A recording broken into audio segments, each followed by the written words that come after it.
Muy buenas tardes a todos, ¿qué tal? ¿Cómo están? La migración se ha convertido en pocos años en protagonista del debate político tanto aquí en Europa como en América. Problema que se ve agravado cuando el cambio climático deteriora cada vez más las condiciones de vida en regiones vulnerables, obligando a sus habitantes a desplazarse en busca de seguridad y más recursos. Nuestra invitada de hoy, la artista panameña Isabel de Ovaldía, aborda el tema de la migración en la exposición que inaugura este martes aquí en París, en la Maison de l'Amérique Latina, tema que ya expuso en la pasada Bienal de Venecia. Yo llevo unos años preocupada con el tema de la migración y del Darién, y cuando me invitaron a participar en la Bienal con este tema, estaba muy entusiasmada con la idea porque ya iba a poder plasmar un poco lo que estoy pensando.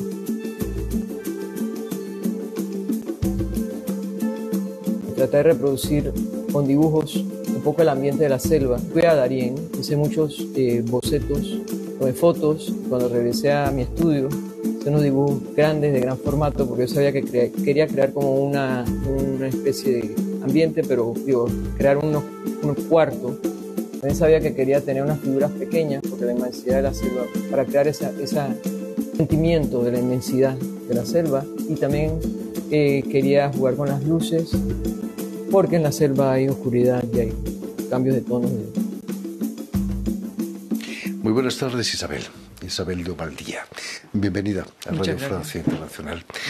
Has venido maravillosamente acompañada por Ana Husson, que es la directora de la Maison de l'Amérique Latina, la directora cultural de la Maison de l'Amérique Latina, que acoge tu exposición. También, Ana, bienvenida a Radio Francia. Isabel, antes de que te propusieran participar en la Bienal de Venecia, ya te preocupaba, ¿no?, el llamado tapón del Darién. Sí, en realidad, desde el 2022 he estado preocupada y pensando en el tema, y tenía una propuesta que quería presentar a una institución o a algún lugar. Y soy muy amiga de Mariana Pereira, que en ese tiempo estaba en la Embajada de Panamá en Francia, y ella me dijo, ella vino a tomarse una taza de café a mi casa cuando yo tenía la maqueta y estaba haciendo un pequeño video, y me dijo, eso deberíamos de presentarlo en París. Y ahí me presentó. Unos meses después vine a París y casualidad, y Mariana me presentó a Anne, y Anne al principio estaba un poco reticente porque tenía, claro, como siendo institución, un calendario muy lleno, pero cuando vio el videíto que estaba yo hablando del tema, me dijo que era interesante el tema y la propuesta, por todo lo que está en ese momento. Ya estaba empezando todo el tema que ahora se ha vuelto global. Pero precisamente, Isabel, cuéntanos qué es el tapón del Darién. El tapón del Darién es, siempre se ha llamado el tapón,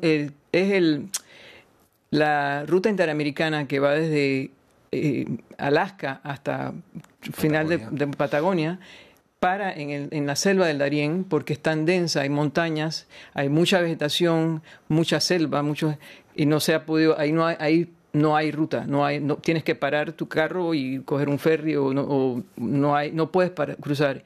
Y antes de este fenómeno de la migración, como está con la frontera con Colombia, era como tierra de nadie, en el sentido que había todos los narcotraficantes y los secuestros y las cosas estaban sucediendo. Así que era siempre fue una zona muy peligrosa, o sea, muy como que no se desconocida. He visto cifras enormes. Es cierto que es casi 500.000 de personas que pasan al año. Entonces, en el año 2023 fue cuando me invitaron a finales de 2023 surge la Bienal. La propuesta es la primera vez que Panamá tiene un pabellón en la Bienal. Propuesta que hizo la directora del Museo del Canal, que se llama Ana Elizabeth González, y trabajó con la curadora Mónica Cuffer, y ellos...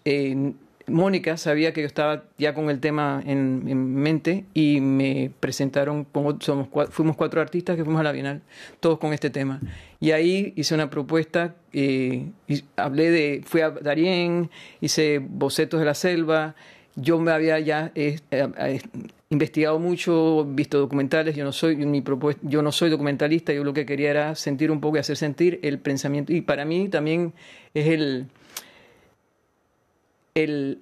lo impresionante que es de todas estas personas que migran de países que tienen que migrar con la idea o la esperanza de conseguir un futuro mejor. Y eso es lo que quería investigar, la fortaleza del ser humano.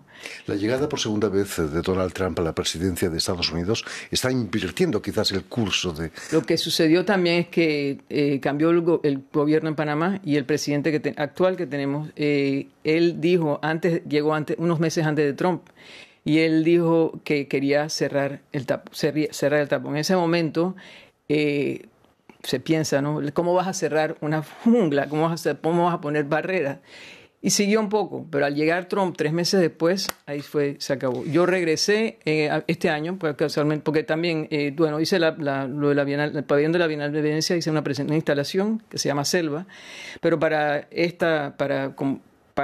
la Maison de l'Amérique Latine es una conclusión, digamos, y al mismo tiempo todo... En menos de 6 meses todo cambió, porque al regresar yo a Darién, el área que estaba en el 2023 llena de gente, ahora está desierta. Parece un pueblo fantasma. El pueblo donde llegaban ellos después de haber atravesado toda la selva, que se llama Bajo Chiquito, donde estaban ACNUR, la Croix-Rouge, todo eso está, Médecins Sans Frontières, ves todos los anuncios, donde estaban las toldas y todo, y no hay nadie, o sea, no hay nadie. Terrible, ¿no? Sí.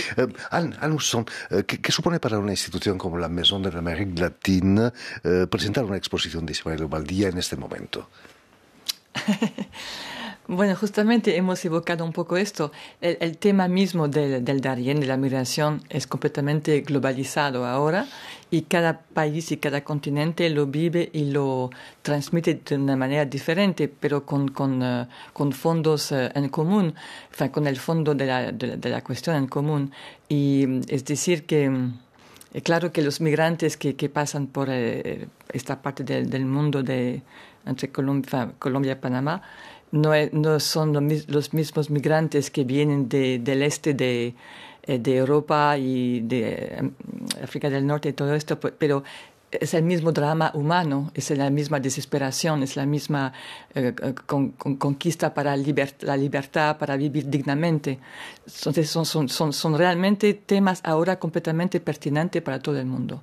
Y la Maison tiene que ser al oído de todo esto, y tiene que ser a la escucha, y además, porque no es solamente una cuestión política, es una cuestión artística también, como un artista transmite esto de una manera artística y estética, porque si no vamos a hacer solamente debates políticos, pero lo que puede decir un artista sobre este tema es muy importante. Permíteme, Isabel, que recuerde a nuestros oyentes que has nacido en Washington en 1957. El tener un abuelo que fue presidente de la República de Panamá, imagino que impone una cierta responsabilidad también, un compromiso político, ¿no? Es pesado esa herencia. Era mi bisabuelo, y en efecto el apellido de Obaldía es un apellido que hay que mantener con cierta dignidad.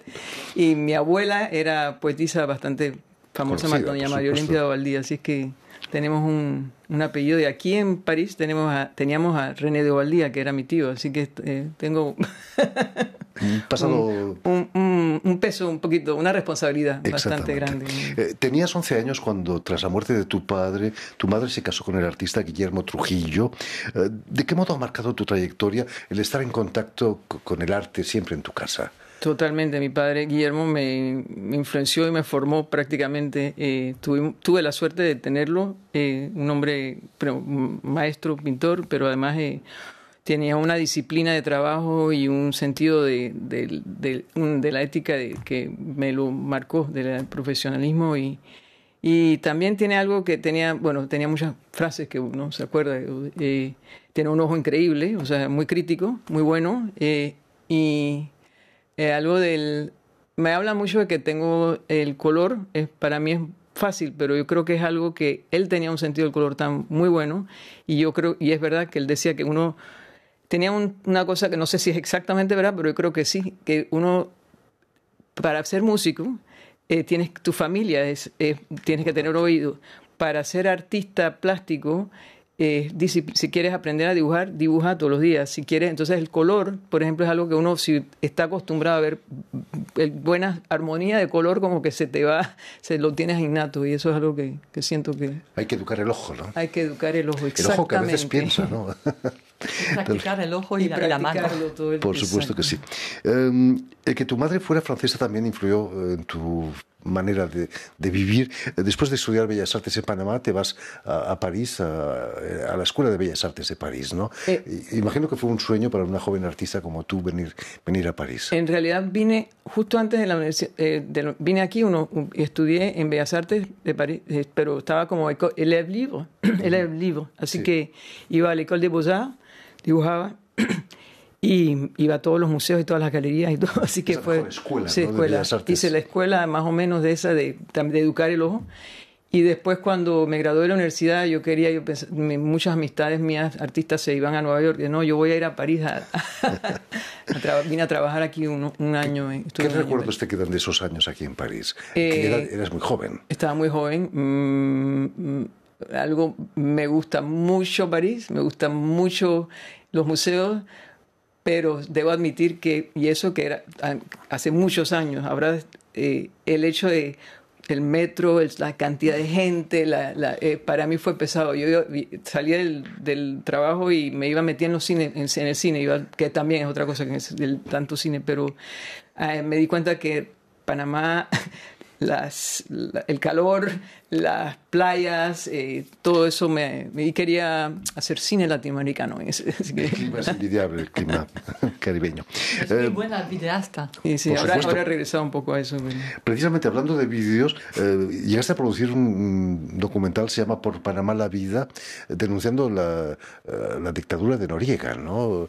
¿Cómo fue eso que te pusieses a rodar un documental? Como te dije, como empecé con la pintura durante la dictadura de Noriega, 1987-89, que estaba yo todavía muy joven, pintaba, y también estaba muy metida en lo que estaba sucediendo políticamente. Había muchas marchas, muchas protestas, como filmaba, tomaba fotos en ese tiempo con cámaras y documentaba un poco con un montón éramos muchos, o sea, éramos toda la Panamá. Pero tuve un incidente fuerte que me pasó, así que decidí, tenía mis hijos pequeños, no podía seguir, corría peligro, y empecé a ir a desarrollar hice toda una serie de dibujos muy políticos y después de pinturas. En 2019 fueron los 30 años después de la invasión. El Museo de Arte Contemporáneo hizo una exposición retrospectiva en general y me dieron una de las salas y ahí estaba la curadora Mónica Kuffer, que ella sabía que yo tenía esa obra porque no era una obra comercial, así que yo la tenía personalmente. Me me propuso, vamos a mostrar esta obra, pero yo le dije, porque ya tenía ganas de regresar ya estaba haciendo cosas de películas y videos, yo quisiera mostrar, y como tenía todo este archivo de fotos y de videos que había tomado, quisiera mostrar, hacer un pequeño video para que la gente joven, porque la historia de Panamá en Panamá no se habla de ese momento de la invasión ni de la dictadura, para que la gente joven vea qué vivió una persona joven con hijos en ese momento. Entonces hice este pequeño corto con lo bonito fue que estaba en la sala del museo con la obra, con toda la exposición de otros artistas y de otras cosas, pero la gente sí me dijeron, cumplió su cometido el video. Es importante conservar la memoria. Sí, tenemos tendencia a olvidar los traumatismos, ¿no? Yo creo que a la gente le cuesta mucho hablar de cosas tan desagradables, ¿no? Y curiosamente se me acercaban muchachos jóvenes y me decían, tú sabes que mis padres nunca me hablaron de esto, o sea, no me hablaban y ellos lo vivían. O sea, claro, había unos que estaban pro y otros, así que, que creo que es importante o sea, uno puede hacer esculturas o pinturas bellas como artista, pero siento que hay un compromiso cuando uno hace un video o una película, tienes que saber, o sea, tienes que pensar en el público que te va. Y en cierto sentido también siento que o sea, estas son las primeras veces que hago unas instalaciones y también hay como lo que estaban hablando antes de crear conciencia. Entonces, ¿cómo te sentiste cuando el presidente de Estados Unidos dice que va de nuevo a tomar el control del canal? Pero mejor no hablamos de eso mucho porque... Es el canal de Panamá, ¿no? Es el canal de Panamá. Y bueno, por otro lado, contra una persona tan loca no se puede hacer mucho. Así es que, bueno, No digo, no por suerte, porque todo lo que está haciendo es una... Por ahora no estamos en su panorama. Esperemos que siga así. La pintura ha sido la gran protagonista en tu carrera. La escultura también ocupa un lugar muy importante. En particular el trabajo con el vidrio. Me decías que fue una visita a París, a un museo, que te incitó a trabajar con vidrio. Estaba pintando al óleo y las transparencias de los óleos y los colores. Me recordó cuando yo estaba muy pequeña, tengo una tía que me llevó al Museo de Arte Decorativo y ahí vi las piezas de Dom. Me acordé, me gustaron desde ese tiempo, creo que tenía 9, 10 años. Las piezas me interesaron y me recordé cuando empecé a pintar que eso, de las capas, de los colores, y esto es pura casualidad, alguien me comentó que había una escuela de vidrio en Pilcher Glass School en Washington State, que era durante los veranos. En ese tiempo yo tenía a mis hijos chicos, y fui por curiosidad a tomar un curso de soplado en vidrio. Para soplar en vidrio tienes que trabajar con un equipo, pero había un muchacho alemán que estaba tallando, y él me enseñó a tallar, y de ahí fui regresando, y ahí fue como, el vidrio toma bastante tiempo aprender la técnica, poco a poco aprendí, y hay algo del medio que fascinante, todavía 35 años después, todavía me sorprende. Fascinante esas transparencias. Imagino que cuando estuviste el año pasado en Venecia te fuiste a Murano, ¿no? ¿O no? Sí, claro, conozco, pero es otra técnica. Yo trabajo fundido en vidrio, no es soplado. Volviendo a la exposición que inauguras este martes en la Maison de l'Amérique Latina, la escultura también tiene importancia en tus montajes, ¿no? Esos pequeños personajes son las imágenes de los inmigrantes, de los migrantes, quizás, que están gritando, y aquí estamos hechos pedazos. Sí, en realidad también siento que con cada exposición o cada obra que creo, cada etapa, trato de yo personalmente renovarme o innovarme o aprender algo. Y esta es la primera vez, porque muchas personas conocen mis esculturas en vidrio. He hecho piezas grandes, bastante monumentales, y casi todos mis personajes son más simbólicos, más sólidos. La escultura es algo más estático. Y como he regresado a la animación y a los movimientos, quería como encontrar una manera de hacerlo más, de que hubiese un movimiento en las figuras. Y es la primera vez que hago mujeres, que hago cabezas, que hago senos, que hago hombres, que están todos moviéndose un poco y que tienen rostros. Y alguien me preguntó casualmente, ¿por qué estás haciendo esto? Y entonces, después de unos días de pensarlo, he estado escuchando y leyendo o viendo tanto sobre todos estos migrantes que pasan, que son personas de verdad, personas que existieron, que ahora quién sabe dónde están, que lograron lo que... O sea, me debo a que no son abstractos, son personas más figurativas. Por supuesto. Y el nombre de la exposición, y aquí estamos hechos pedazos, es muy duro, ¿no? Uh-huh. Estamos viviendo una época muy difícil, imagino, ¿no? Sí, y eso es lo que todavía no sabemos hasta que ver el resultado de escuchar, pero... En esta tercera, que es como mi conclusión, siento que ya lo estoy tratando de hacer, como también me dijo Anne, más global. O sea, que no es solo la Fête del Darien, es todo el fenómeno de hacia dónde vamos, ¿no? Hacia dónde vamos. Imagino que volver a exponer a París después de tanto tiempo, y una exposición que va a estar 3 meses en la Maison de l'Amérique Latina, es muy importante, ¿no, para ti? Sí, es muy importante. Es la primera exposición individual que tengo. Es muy importante. Por supuesto. Estamos muy honrados. Sí, es muy importante, claro, para mí. Es un ¿Vas honor. a volver al Museo de Artes Decorativas? No sé. Visitar, claro que sí, perdón, cómo no, sí. Sí, curiosamente, sí. ¿Quién sabe? Te proponen exponer tus esculturas de cristal, ¿no? En fin, pues ya lo saben, tienen una cita en la Maison de l'Amérique Latina, aquí en París, para la exposición de la artista panameña Isabel de Obladía, que estará abierta hasta finales de febrero, pero dense prisa porque realmente vale la pena. Muchas gracias, Isabel, por haber estado con nosotros. Muchísimas gracias a nosotros también por acompañarnos. Añadir, por supuesto. Solo una cosa. Hablábamos de l'Oeil qui pense, ¿no? Alors, sí, pero también yo quería decir unas palabras para la curadora que hizo un trabajo magnífico, Nadège Lannéry-Dagen, porque ella conoce muy bien la obra de Isabel y realmente nos dio muchas luces también para llevar a cabo el proyecto. Y después, sí, el jueves hay L'Œil Pense, unos encuentros que hay regularmente en la Maison sobre arte, la escena artística actual en París, y ahora va a girar en torno a la exposición, claro, y va a haber entonces Isabel, Nadège, la curadora, Mónica Kupfer, de quien hemos hablado, y Sandrine Pia Castro. Pia Castro, siempre lo hago al revés. Pia Castro, que vive allá y sabe mucho sobre Panamá. ¿Esos encuentros del ojo que piensa son esos de a las 7? A las 7 está acceso libre y bienvenidos para venir todos. Este jueves en la Maison de la América Latina. Permitidme también que dé las gracias a Vanessa Loiseau y a Julián Leng, quienes se han ocupado hoy de la realización del programa, y también saludar a nuestros telespectadores, porque también los tenemos, que nos siguen en toda América, desde Chicago, pasando por Washington hasta la Patagonia, y pasando también por Panamá, seguro, gracias a una cadena de televisión que se llama UCL, un canal latino, y una red que se llama TAL, TAL, que reúne televisoras públicas y universitarias de los dos continentes.